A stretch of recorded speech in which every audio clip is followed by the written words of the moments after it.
Jangan lupa belajar, share dekat button subscribe. Selamat sejahtera. Pada hari ini, Cikgu Khairul akan mengajarkan anda tentang Unit 9 Keselamatan Tempat Tinggal Tanggungjawab bersama.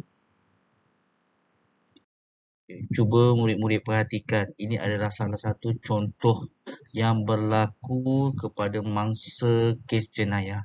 Ya, kalau boleh kita cuba atasi masalah ini dengan menjaga keselamatan di tempat kediaman kita. Baiklah murid-murid, hari ini cikgu mulakan pengajaran cikgu dengan tajuk kecil iaitu ancaman keselamatan tempat tinggal. Apa yang anda faham tentang ancaman keselamatan? Ya, iaitu masalah jenayah yang kita tak sangka akan terjadi sekiranya kita tak ambil iktibar, kita tak berhati-hati ketika berada dalam rumah atau luar atau di mana-mana saja. Baik, kes jenayah utama ataupun ancaman yang sering menjadi paparan di media akhbar, di surat khabar, iaitu kes penculikan. Penculikan ini adalah salah satu aktiviti menangkap seseorang mangsa untuk tujuan tertentu, sama ada meminta wang, sama ada penyeludupan orang dan sebagainya yang dilakukan terhadap mangsa secara terancang.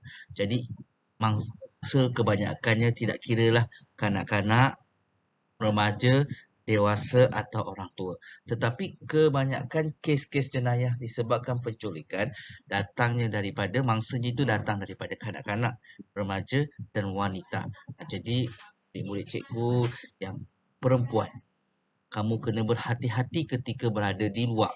Pastikan kalau kamu nak keluar rumah, jangan keluar seorang kerana ia akan mengundang kepada kes jenayah penculikan.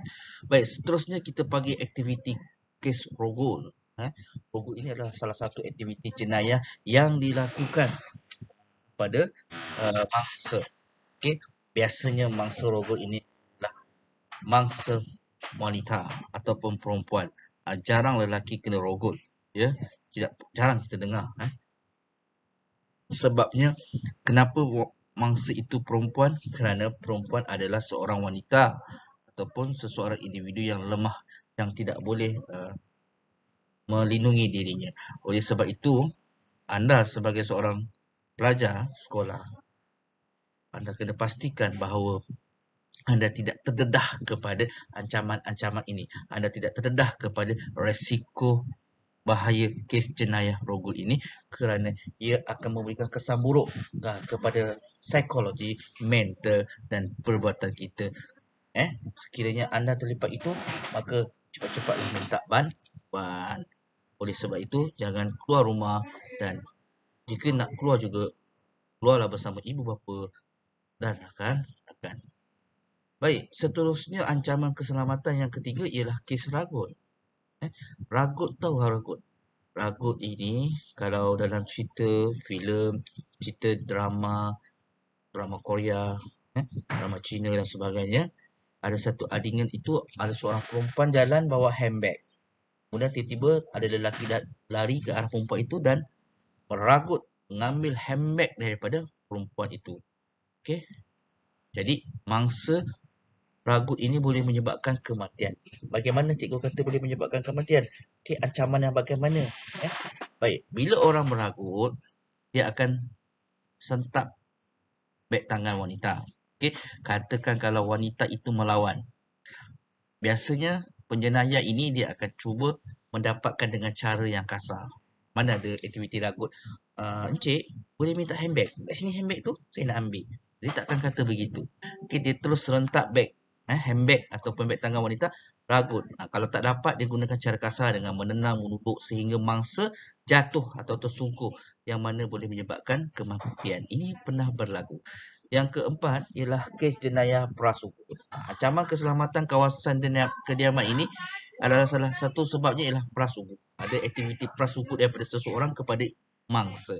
Mangsa yang tidak mahu menuruti kehendak penjenayah akan diugut oleh penjenayah tersebut. Ini akan menyebabkan mangsa takut Okey, takut untuk melakukan sesuatu perkara, melakukan aktiviti seharian. Kadang-kadang prasukut ni boleh menyebabkan seseorang mangsa menjadi huru-hara lah dalam kehidupannya.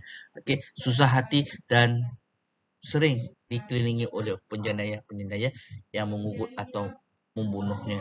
Okey, kerana ingin melakukan sesuatu perkara yang melanggar undang-undang negara.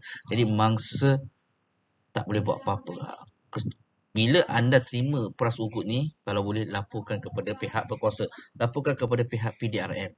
Jangan diam saja kerana penjenayah bijak mengambil kesempatan untuk melakukan jenayah kepada anda. Dan aktiviti yang kelima, ancaman yang kelima, aktiviti jenayah ini ialah pecah rumah. Pecah rumah ini biasa tak kira sama ada dilakukan pada waktu pagi, petang, malam. Kebiasaannya pecah rumah ini dilakukan pada waktu malam. Kenapa malam, cikgu? Kerana malam orang tidur. Cikgu tidur, awak tidur, mak ayah awak tidur. Okey, jadi aktiviti pecah rumah inilah menyebabkan banyak barang-barang hilang, okey, kemusnahan harta benda dan sebagainya. Langkah-langkah untuk mengekalkan keselamatan kawasan kediaman, kita ada 3 peranan lah. Satu daripada peranan kita lah, peranan anda, iaitu pastikan kunci rumah sentiasa terkunci. Pintu rumah sentiasa terkunci. Pagar rumah sentiasa dimangga. Jika tidak, orang yang tidak dikenali mudah masuk ke rumah anda dan berlakulah ancaman seperti tadi, kes-kes jenayah seperti rogol, pecah rumah dan sebagainya. Sangat menakutkan ya, murid-murid perempuan. Anda be careful, berhati-hati, peka terhadap keadaan sekeliling rumah anda. Yang kedua, peranan jiran. Kita jiran. Kenapa kita jiran? Kerana sebelah rumah kita mempunyai jiran-jiran yang duduk. So, kita juga bertanggungjawab untuk membantu mengawasi keselamatan rumah jiran. Katakan kalau jiran anda balik kampung, okey, seminggu dia tak ada kat rumah, pastikan anda bantu. Okey, perhatikan rumah itu. Tak kira lah pada waktu pagi, petang, siang, malam. Okey, anda tengok jika ada orang yang tidak dikenali masuk ke rumah jiran anda, cepat-cepat telefon jiran ataupun telefon pihak polis, pihak berkuasa supaya membuat rondaan, supaya tangkap pesalah itu tadi. Kerana berkemungkinan kes pecah rumah dah berlaku. Dan peranan komuniti. Komuniti ni kita semualah. Okey, di dalam satu kawasan perumahan, okey, kediaman, kita perlu menyertai aktiviti rukun tetangga. Biasanya rukun tetangga dia akan menyediakan jadual bertugas untuk bertugas menjaga kawasan kediaman. Ronda satu keliling taman. Tujuannya untuk memastikan aktiviti pecah rumah dan jenayah seperti vandalism dan sebagainya dapat dielakkan. Biasanya rumah-rumah terpencil, terbiar ni akan diduduki oleh penjenayah seperti orang yang isap dadah, nak menagih dadah. Bila dia tak ada duit, dia akan pecah rumah, dia akan curi duit, dia cari duit. Jadi, sebab tu perlu ada penyertaan orang ramai dalam aktiviti rukun tetangga. Jadi, murid, apa peranan anda dalam mengekalkan keselamatan di rumah? Okay, nak pastikan diri anda selamat. Tak kira anda ni pelajar lelaki ke, perempuan ke, dah besar ke, masih sekolah ke. Jadi, yang pertama pastikan rumah dikunci. Nak kena ajar ke macam mana nak kunci pintu? Rasanya awak tahu. Kunci pintu slab, tombol, pintu pagar, pastikan dimangga. Okey, tak kira waktulah, ya. Jika tidak, kesan buruk menanti anda. Yang kedua, bersikap hati-hati. Bukan hati-hati dan peka. Anda kena perhatian. Okey, bersikap hati-hati. Walau di mana saja anda berada, anda kena berhati-hati. Anda kena peka terhadap kawasan sekeliling anda. Jangan merayau di kawasan yang terdedah kepada resiko jenayah. Kerana anda sentiasa diperhatikan. Dan yang ketiga, laporkan kejadian mencurigakan. Okay? Seperti yang kita tahu, aktiviti jenayah sering berlaku di mana-mana saja. Jika ternampak aktiviti jenayah di depan mata anda, anda tangkap gambar kemudian laporkan kepada pihak berkuasa supaya pihak berkuasa menangani kes jenayah tersebut. Yang keempat, hormat dan tegur jiran. Ini penting. Sebagai seorang jiran, kita kena hormati jiran kita. Okay, bertegur sapa dengan jiran itu sangat penting, sangat perlu kerana akan mewujudkan hubungan yang mesra antara jiran. Apabila kita saling hormat dan mempercayai, maka hidup kita akan aman. Sesuatu maklumat yang akan disampaikan, yang diketahui oleh jiran akan disampaikan kepada kita. Kalau tak percaya, buat baiklah kepada jiran. Jiran akan buat baik kepada kita. Yang kelima ialah bantu ibu bapa bersihkan rumah. Ini tugas murid sebenarnya. Sebab apa? Ibu bapa awak sibuk bekerja. balik bekerja petang atau malam. Jadi tak ada masa nak menyiapkan bersihkan rumah, aktiviti bersihkan rumah. Jadi apa perlu awak buat ketika ketiadaan ibu bapa awak di rumah? Awak bersihlah rumah awak. Bantu mak ayah awak basuh baju, sidai baju, lipat baju, basuh kereta, basuh rumah, mop lantai, ya, pinggan-pinggan tolong basuh, tolong susun. Sebab apa? Itu adalah salah satu cara kita untuk wujudkan suasana sejahtera, suasana aman. Bila rumah kita dalam keadaan bersih, kita akan rasa selesa. Bila selesa, barulah kita rasa selamat. Dan yang terakhir, jangan mempercayai orang yang anda tidak kenali. Walaupun orang itu budak kelas awak. Bukan. Walaupun orang itu pelajar sekolah anda yang anda tak kenal. Takut-takut kes jenayah ini mudah berlaku. Contohnya, anda percaya cakap orang, so ajak keluar, awak pun ikut keluar, konon-kononnya nak study kan, nak periksa, nak study kat luar.